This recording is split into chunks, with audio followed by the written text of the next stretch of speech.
अक्सर देखा जाता है कि उपचुनावों में कि जो भी सीट जिस पार्टी के द्वारा खाली की जाती है, जब उपचुनाव होता है तो अधिकतम वही पार्टी दोबारा से उपचुनाव में जीत के आ जाती है। लेकिन इस बार बिहार के बांकीपुर विधानसभा में ऐसा क्या हुआ कि वो जिस पार्टी का गढ़ था वो पार्टी उसे ही हार जाती है। जहां लगभग 40 बड़े स्टार नेता चुनाव प्रचार में उतरते हैं, लेकिन तब भी वो पार्टी अपनी सीट गंवा देती है। समझते हैं आखिर भाजपा कैसे हारी। इस पर एक मुझे लेख मिला वन इंडिया में, जिसे लिखा है केशव कर्ण जी ने, जहां उन्होंने विस्तार रूप से लगभग बताया है कि भाजपा के जो हारने के प्रमुख कारण थे वो क्या थे। जहां उन्होंने प्रमुख कारण 5 बताए हैं।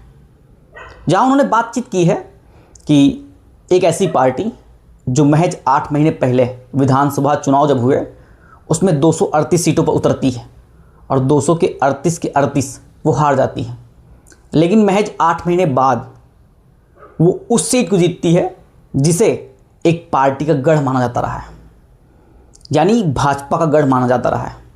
वो इस वजह से भी है कि लगभग 1995 से, यानी 1995 से लेकर 2026 तक, अभी तक लगभग 31 सालों में भाजपा ने इस सीट को कभी हारा नहीं है। वो चाहे उपचुनाव हुआ हो या फिर साधारण चुनाव रहे हों, भाजपा हर बार जीत के आती रही है। लेकिन इस बार प्रशांत किशोर ने इसे ढहा दिया है, इस किले को भेद दिया है। आखिर कैसे किया है, आइए समझते हैं उन कारणों को। नमस्ते, प्रणाम, मेरा नाम है आदित्य श्रीवास्तव। आप सभी का स्वागत है द केस कथा में। अगर ये विश्लेषण या विचार आपको अच्छा लगे तो द केस कथा को सब्सक्राइब करके जरूर जाइएगा। आप सभी के साथ से मेरा मनोबल बढ़ता है। चलिए समझते हैं केशव कर्ण जी के जो उन्होंने 5 कारण बताए हैं। उनमें से पहला कारण था अति आत्मविश्वास का शिकार हुई भाजपा। ये विश्वास यूं ही नहीं काबिज था, ये काबिज था पिछले 8 महीने पहले जो चुनाव हुआ था उसको देखते हुए। लगभग सभी को लग रहा था कि कुछ भी हो जाएगा, भाजपा इस सीट हारेगी नहीं, वो कैंडिडेट कोई भी हो, चाहे किसी पहले कैंडिडेट के द्वारा नामांकन भरना या फिर नामांकन वापस ले लेना, फिर से तुरंत कुछ देर बाद एक नया नामांकन देना या एक नया कैंडिडेट खड़ा कर देना। सभी को लग रहा था कि भाजपा तो बन ही जाएगी या जीत जाएगी। ये भाजपा को विश्वास था। ये विश्वास इस वजह से था कि महज 8 महीने पहले जो चुनाव हुए थे, भाजपा ने इस सीट पर पिछले प्रतिशत से ज़्यादा, लगभग दोगुने प्रतिशत पर, यानी अगर साधारण तरीके से बात समझी जाए तो यानी किसी चीज़ पे यदि 5% वोट मिले हैं किसी भी चीज़ चुनाव में या किसी भी गणना में, उसके अगले साल जब चुनाव दोबारा से हुए तो आपको उसी का दोगुना % मिल गया, यानी 5 से 10 हो गया। तो नितिन नवीन इस बार बांकीपुर विधानसभा सीट से लगभग पिछले वोट प्रतिशत से दोगुना वोट प्रतिशत के साथ जीते थे। तो भाजपा को विश्वास तो था ही कि 2 गुने नहीं मिलेंगे, लेकिन हाँ जीत तो जाएंगे ही। यही आत्मविश्वास उन्हें ले डूबा और प्रशांत किशोर जीत गए। दूसरा था स्थानीय प्रशासन और वहाँ का विकास। यहाँ के सांसद हैं रविशंकर जी,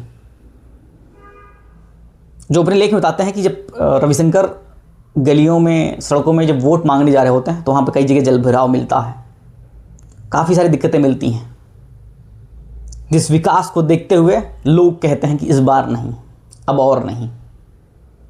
तीसरा प्रमुख कारण था नीट एग्ज़ाम, राम मंदिर और इथेनॉल मुद्दा। नीट एग्ज़ाम जहां छात्रों ने अपनी आवाज़ प्रमुखता से पूरे देश भर के युवाओं ने रखी थी। दूसरा राम मंदिर, राम से आस्था लगभग सभी की जुड़ी हुई है, तो उनकी आस्था को भी ठेस पहुंचा है। तीसरा था इथेनॉल, जो एक बड़ा मुद्दा। ये तीनों बड़े मुद्दे अभी भी देश में चर्चा में चल रहे हैं। चौथा था जनसुराज का ग्राउंड जीरो पर उतरना। इससे पहले जनसुराज, जैसे 8 महीने पहले चुनाव, अगर आप चुनाव को देख रहे होंगे बिहार के, तो आप देख रहे होंगे सोशल साइट्स में, जो भी फेसबुक हो, इंस्टाग्राम हो, यूट्यूब हो, वहाँ पे जनसुराज को समर्थन अधिकतम मिल रहा था। लेकिन जब चुनाव के बाद रिजल्ट आते हैं तो वही प्रतिशत घट के ना के बराबर हो जाता है और सभी के सभी विधानसभा सीट में जनसुराज हार जाती हैं। और 5वां कारण था पीके का ग्राउंड पे जाके सभी से विस्तार रूप से अपनी बात रखने का और ये बताने का कि सम्राट चौधरी जो इस वर्तमान मुख्यमंत्री हैं वो मुख्यमंत्री पद के दावेदार नहीं हैं। बेशक उनकी जगह पे किसी और को बैठाया जाए पर इन्हें हटाया जाए।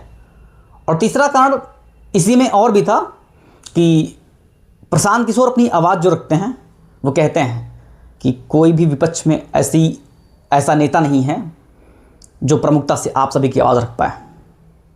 तो कुछ यही कारण थे। बाकी आप सभी को अगर विश्लेषण अच्छा लगा हो तो अपनी राय कमेंट में ज़रूर लिखिएगा। और एक बार फिर से कह रहा हूँ, द केस कथा को सब्सक्राइब जरूर कीजिएगा। बाकी आप स्वस्थ रहें, बेहतर रहें। धन्यवाद।